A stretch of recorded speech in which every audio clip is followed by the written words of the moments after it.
예, 안녕하세요.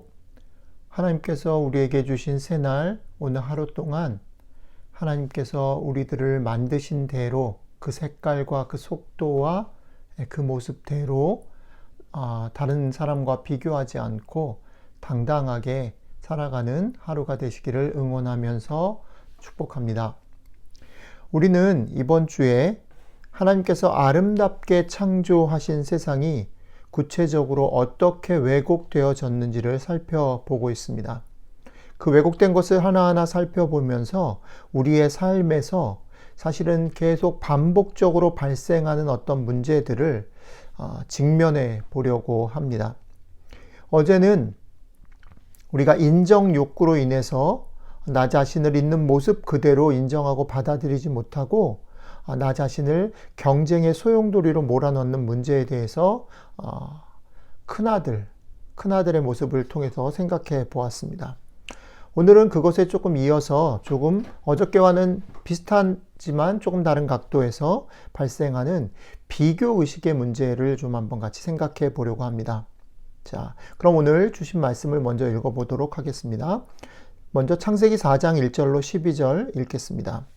아담이 그의 아내 하와와 동침하매 하와가 임신하여 가인을 낳고 이르되 내가 여호와로 말미암아 득남하였다 하니라.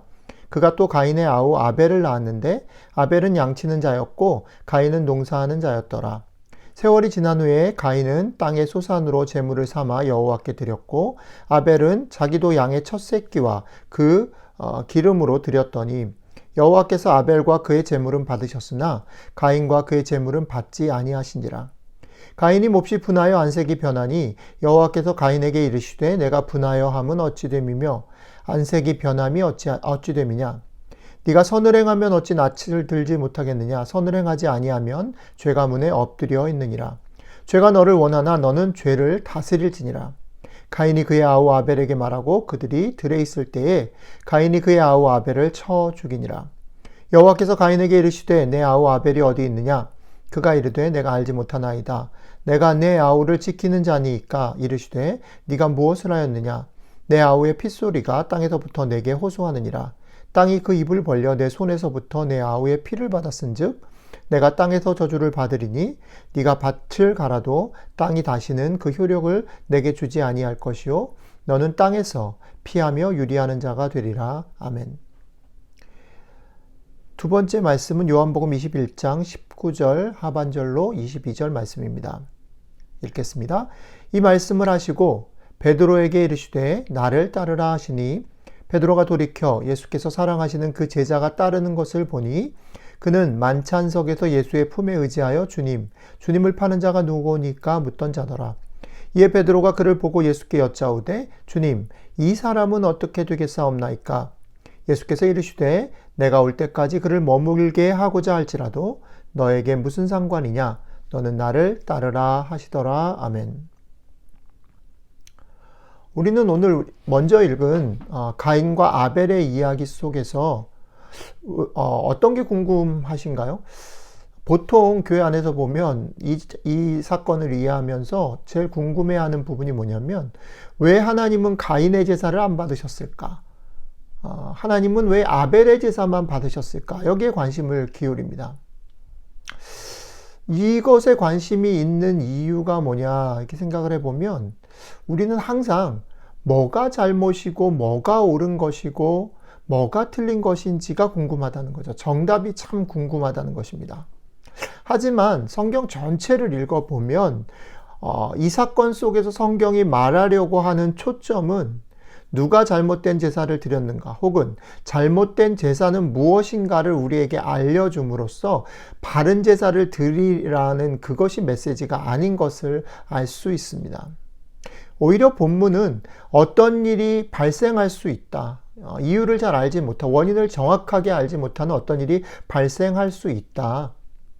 실제로 우리의 삶 가운데 그런 일이 참 많잖아요. 꼭 누가 잘못해서가 아니라 어떤 무엇 때문에인지 알지 못하는 그런 문제들을 많이 겪게 되잖아요. 그렇죠? 오늘 말씀은 그런 일을 겪을 때 그것을 우리에게 닥친 그런 이해할 수 없는 곤란한 당황스러운 그런 문제들 앞에서 그 문제를 어떻게 바라보고 어떻게 해결해야 하는가를 말하고 있는 그런 사건이라는 거죠. 그러니까 결국은 가인이 가지고 있었던 문제는 오늘 사건 속에서 가인이 결국 아벨을 죽이게 되는데요. 결국 가인이 그렇게 극한 상황으로 가게 된 가인의 문제는 잘못된 제사를 드린 것 때문이 아니라 어떤 문제가 발생했을 때 그 문제 때문에 자기와 동생 아벨을 비교한다라는 거죠. 그러니까 자기가 지금 아벨과 비교되고 있다. 하나님 앞에서 비교되고 있다라는 생각에서 출발한 게 문제라는 거죠. 어떤 문제가 닥쳤을 때 그 문제의 원인을 하나님이 우리를 비교하는구나 라고 생각해서 풀어보려고 하는 것에서 오늘 문제가 발생한다라는 것입니다. 자, 하나님께서 이 가인에게 하신 말씀이 있어요. 가인이 좀 화가 나고 속상해하고 아벨을 질투하게 되었을 때 하나님이 이렇게 말씀하십니다. 죄가 너를 원하나 너는 죄를 다스릴지니라. 이 말을 좀 잘 씹어볼 필요가 있습니다. 오늘 이 사건의 핵심 키는 여기에 있어요. 여러분들과 저의 삶 가운데 일어나는 많은 일들 속에서 때로는 우리는 기대치 않은 혹은 예상보다 훨씬 못한 결과를 얻을 수 있어요. 그죠? 논문을 열심히 썼는데 내가 납득할 수 없는 이유로 그 논문이 리젝트가 된다든지, 내가 직장에서 어떤 프로젝트를 맡았는데 그 프로젝트가 이상하게 꼬이고 엉켜서 엉뚱한 결과를 빚는다든지, 그 외에 집에서 아이들과 관계나 부부의 관계에 있어서도 이런 일이 많이 발생하죠. 정확하게 누가 잘못했는지 원인은 알 수 없어요. 특히 내가 잘못한 것 같지 않아요. 그런데 결과적으로는 내가 잘못한 것처럼 되어버린 상황 속에서, 그죠? 우리는 어떤 태도를 취할 수 있을까요? 한 가지 중요하게 생각해야 되는 건 뭐냐면, 그런 상황이 발생했을 때, 그죠? 그 상황 자체는 내가 너무 죄책감을 느낀다든지 그럴 필요 없이 상황 자체는 그냥 받아들여야 된다는 거죠. 그런 상황들은 원인과 상관없이 일어날 수 있다라는 사실을 인정해야 돼요. 하지만 그런 상황이 발생하고 난 다음이 문제예요. 그런 상황 속에서 오늘 가인이 취한 태도처럼 비교 대상과 나를 비교함으로 점점점 죄가 끌고 가는 것으로 갈 것인가, 아니면 그런 상황과 결과를 직시하고 오히려 나를 돌아보며 죄를 다스리는 길로 갈 것인가 하는 선택 앞에 우리가 서게 된다는 것입니다. 어떤 일의 결과는 우리 손에 있지 않지만 그 결과를 내가 어떻게 받아들이고 내가 어떤 길을 취할 수 있는가라는 건 우리의 선택일 수 있다는 것이죠. 오늘 하나님께서 말씀하신 것, 가인에게 죄가 너를 원하나 너는 죄를 다스릴지니라 라고 얘기하시는 그게 뭐냐면, 네가 비교 쪽으로 가서 남을 탓하고 비교에 빠져서 더 죄에 끌려갈 것인가, 아니면 상황 자체는 억울하기도 하고 이해가 안 되지만 그 상황 속에서 죄에 끌려가지 아니하고 오히려 그것을 그냥 나를 돌아보는 것으로 여기고 담담하게 돌파할 것인가라는 그 선택의 권한과 능력이 여러분들에게, 나에게 주어졌다라는 거죠. 비교하는 마음이 들 수는 있어요. 비교하는 마음이 들 수는 있지만 그 비교에다가 나를 그냥 풀어 놓아버리면 안 된다라는 것입니다. 그렇죠? 자, 이게 가인과 아벨의 사건 속에서 보여주는 비교에 관한 얘기라면, 두 번째 읽은 베드로의 사건은 조금 다른 각도에서 비교에 대한 얘기를 하고 있어요. 자, 베드로는 오늘 우리가 읽은 본문 앞부분에서 유명하게 부활하셔서 베드로를 찾아오신 예수님에 의해서 그가 예수님을 3번 부인한 것을 다시 용서받고 회복하는, 네가 나를 정말 사랑하느냐라고 3번 물어보심으로 그를 용서하시는, 온전히 용서하시는 그런 경험을 하게 되죠. 그 경험 이후에 오늘 본문이 나온 거예요. 그 경험 이후에 예수님은 이제 베드로를 다시 부르시죠. 그죠? 내 양을 먹이라, 내 양을 치라. 그리고 결국은 베드로가 어떤 죽음으로 죽음을 맞게 될지에 대한 예언을 하시죠. 그죠? 자기가 원하는 대로 가지 아니하고 자기가 필요로 하는, 자기를 필요로 하는 사람에게 간다. 결국 그것은 그의 죽음을 얘기하는 것이다라고 성경이 말하는 거죠. 자, 그 얘기를 들었을 때에, 그죠? 베드로의 반응이 뭐냐면, 그냥 그것을 받고 가면 좋은데, 또다시 비교의식이 발동하는 거죠. 옆에 있는 사람이 보인 거예요. 나는 그렇게 간다면, 그쵸? 이 걸음이 만약에, 글쎄요, 좋고 화려한 것이었다면 비교했을까? 예, 그래도 비교했을 거예요. 그죠? 그러나 여기서는 자기의 길이 사실은 두렵고 어려운 것이기 때문에 또 비교하게 된 거죠.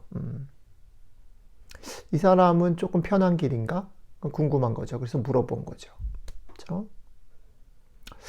이 사건 속에서 일단 우리에게 주는 도전이 뭐냐면 우리의 삶 가운데 구원과 하나님의 은총을 깊게 경험한 사람조차도 이 비교 의식에서 자유롭지 못하다라는 거예요. 지금 바로 베드로는 용서와 사죄와 회복을 경험했잖아요. 그리고 부르심을 받았는데 그 구원의 은총을 경험한 순간에도 베드로는 쉽게 비교 의식에 끌려간다라는 거죠. 여러분들과 저도 그럴 수밖에 없어요. 그게 우리들의 모습이에요. 그것은 어쩔 수 없다 할지라도 그것을 대할 때에 우리가 가져야 할 마음을 예수님은 베드로에게 이렇게 말하는 거예요. 그를 머물게 하고자 할지라도 너에게 무슨 상관이냐? 너는 나를 따르라 라고 예수님 말씀하셔요. 이거죠. 비교에 빠지지 말고 너는 너의 길을 너의 속도로 가라. 어제랑 같은 맥락의 결론에 도달하는 것 같아요. 그죠? 우리의 색깔, 우리의 속도, 우리의 스타일이 있잖아요. 나는 저 사람과 달라요. 저 사람은 저 사람의 길이 있고 나는 나의 길이 있는 것입니다. 때로는 그것이 옳게 평가받지 못할 수도 있어요. 억울할 수도 있어요. 우리의 인생 가운데 그런 일은 많이 있죠. 가인이 느꼈을, 혹은 베드로가 나는 내가 앞으로 가야 될 길에 대한 두려움 같은 게 또 있었을지 모르겠어요. 예, 그렇죠. 은혜를 받았고 구원을 받았음에도 불구하고 하나님의 백성임에도 불구하고 우리 가운데 이런 두려움과 이런 마음들이 있을 수 있어요. 억울함이 있을 수 있습니다. 그러나 그럴 때마다 오히려 내 색깔과 내 속도를 잊어버리고 다른 사람의 속도와 색깔을 부러워하거나 비교하면 안 된다는 거죠. 우리가 걸어가야 할 길은 평생을 들여서 가는 길이라고 말씀드렸죠. 이런 삶의 여정 속에서 중요한 건 오버페이스를 하면 안 된다는 거죠. 나는 내 속도로 가야 돼요. 마라톤에서 중요한 건 저 사람을 빨리 이기고 싶은 마음이 들어서 과욕을 부리면 완주를 할 수가 없는 거예요. 중요한 건 묵묵히 내 속도와 내 색깔로 끝까지 포기하지 않고 가는 것이 중요하다는 것이죠. 자, 오늘 하루 여러분들과 저의 삶 가운데 새겨 들어야 될 말씀입니다. 여러분들의 속도로, 느려도 뚜벅뚜벅, 여러분들의 색깔로, 여러분들의 스타일로 뚜벅뚜벅 오늘 하루를 살아가는 연습을 하는 한날이 되기를 주님의 이름으로 축복합니다. 기도하겠습니다. 하나님, 나의 삶의 여러 가지 문제에 부딪힐 때마다 여전히 눈을 들어 다른 이와 비교하고 불평했던 시간이 많았음을 회개합니다. 이제 나의 눈을 들어서 문제를 넘어서 나에게로 돌려 죄를 다스리는 능력과 생각을 주신 주님을 의지하고 죄를 다스리는 길로 나아가게 도와주십시오. 비교의식에 사로잡혀서 내 속도와 내 색깔과 내 스타일을 놓치고 과욕하거나 서두르지 않게 도와주시고 오늘 하루도 여러 가지 당황스러운 일, 억울한 일 속에서도 그런 일이 일어난다 할지라도 다른 사람이 나보다 앞서가는 것이 보인다 할지라도 나의 속도를 잃지 않고 나의 색깔을 잃지 않고 나의 스타일을 잃지 않고 뚜벅뚜벅 나의 걸음을 갈 수 있게 도와주십시오. 성령님, 우리를 그렇게 도와주시고 인도해 주시기를 원합니다. 감사드리며 우리 주님 예수 그리스도의 이름으로 기도드렸습니다. 아멘.